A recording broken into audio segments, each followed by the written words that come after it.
Victor pense qu'il est l'un des meilleurs monteurs au monde. Il croit sincèrement qu'il baisse tous les autres monteurs en rapidité, qu'il a toutes les techniques secrètes pour rendre ses vidéos incroyables, pense même que ses montages donneraient envie aux filles de l'épouser, alors qu'au final, ses montages ressemblent à ça. Aujourd'hui, on se retrouve pour jouer à Minecraft. Et on va faire une maison.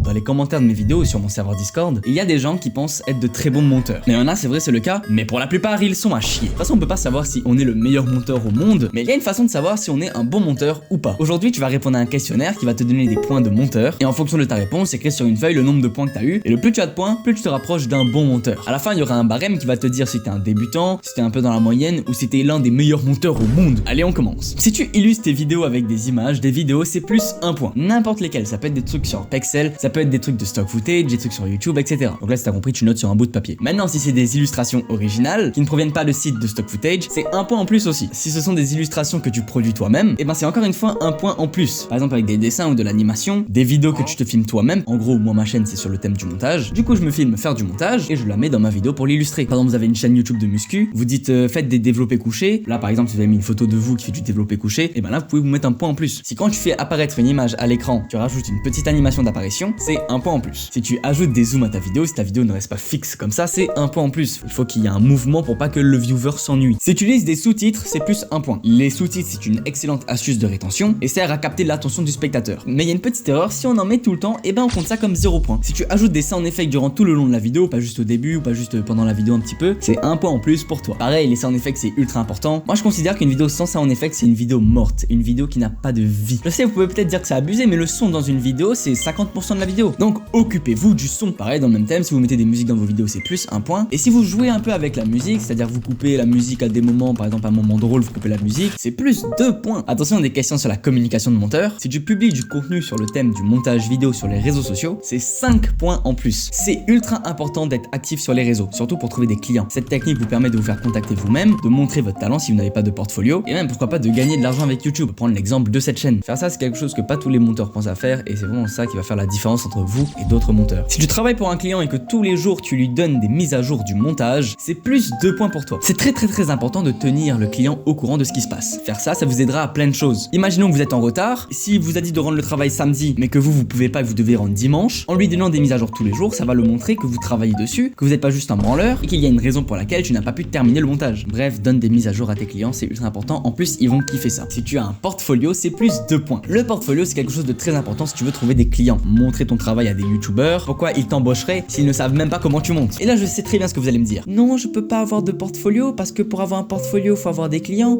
et pour avoir des clients, il faut un portfolio. Non, votre portfolio n'est pas forcément des montages que vous avez fait pour des gens, ça peut être vos montages à vous-même. Je ne conseille pas de monter gratuitement, mais si c'est juste des rushs d'entraînement, allez-y. Moi, ce que je vous recommande, c'est de monter vos propres vidéos. Cette chaîne YouTube est un putain de portfolio. Moi, aujourd'hui, si je dois contacter un YouTuber pour être son monteur, je ne l'envoie pas mon portfolio, je l'envoie ma chaîne YouTube. Bref, voilà, encore une fois, je répète, c'était 2 points pour cette question. Si tu as déjà refusé une demande de montage payante, c'est plus 2 points. Oui, vous allez peut-être trouver ça bizarre, mais refuser un montage, c'est très difficile, surtout au début. Tu es là, tu galères à trouver des clients, et là, tu dois en refuser un. Il y a beaucoup de gens qui mettent leur prix à 30 €, et quand on les demande de mettre le prix à 10 €, ils vont souvent te dire ok. En fait, ils ont pas d'autres clients, du coup, ils sont obligés de dire oui. Ils peuvent pas dire non. De toute façon, ils se font chier, ils ont rien à faire. Du coup, bien sûr qu'ils vont faire ta vidéo, même si c'est pour que 10 €. Et ça, c'est pas une technique. Ne baissez pas vos prix, refusez le montage. Apprenez à dire non. Moi, au début de ma carrière de monteur, j'acceptais des montages à 5 € qui me prenaient plusieurs jours à faire. 5 €. C'est horrible. C'est horrible, mais ça m'a appris. Et le pire, c'est que j'étais satisfait avec ça. Si tu es sur un serveur Discord de monteur vidéo, c'est plus 2 points. Les serveurs Discord ou les communautés vont te permettre de progresser. Tu envoies tes montages, tu demandes un retour, les gens vont te dire qu'est-ce qui est pas bon et tu vas t'améliorer. Si même t'aimerais savoir quelle est la police d'écriture, comment faire une bonne miniature, comment faire une bonne vidéo, tu peux très bien demander dans ce genre de serveur Discord. D'ailleurs, si t'en cherches un, dans la description de la vidéo, il y en a un. Rejoins-le et t'obtiendras ton point. Si tu utilises les sous-titres automatiques, c'est plus 1 point. Les gars, le temps c'est de l'argent. Plus tu fais le montage vite, mieux c'est. Pour toi et pour le client. Pareil, si tu utilises AutoCut, la version de Premiere Pro ou pas, c'est plus 1 point pour toi. C'est incroyable comment ce genre d'outils font gagner des heures énormes de montage. Et c'est des trucs qui me sont indispensables aujourd'hui. Si tu utilises des presets, c'est plus 2 points pour toi. En vrai, beaucoup de gens utilisent des presets, mais il y en a qui ne le font pas. Et c'est une erreur. Ils font toutes leurs effets à la main, un par un, et c'est horrible. Si tu as un pack de montage vidéo, c'est plus 2 points pour toi. Alors c'est quoi un pack de montage vidéo? En gros, c'est un fichier qui regroupe toute ton expérience en montage vidéo. Toutes tes effets, toutes tes illustrations qu'on a parlé juste avant, toutes les sound effects, toutes les musiques. Bref, Bref, énormément de choses dans un pack. Pareil, dans la description de cette vidéo, il y a un pack que tu peux télécharger et donc prendre tes 2 points. Si tu planifies tes heures de montage, c'est plus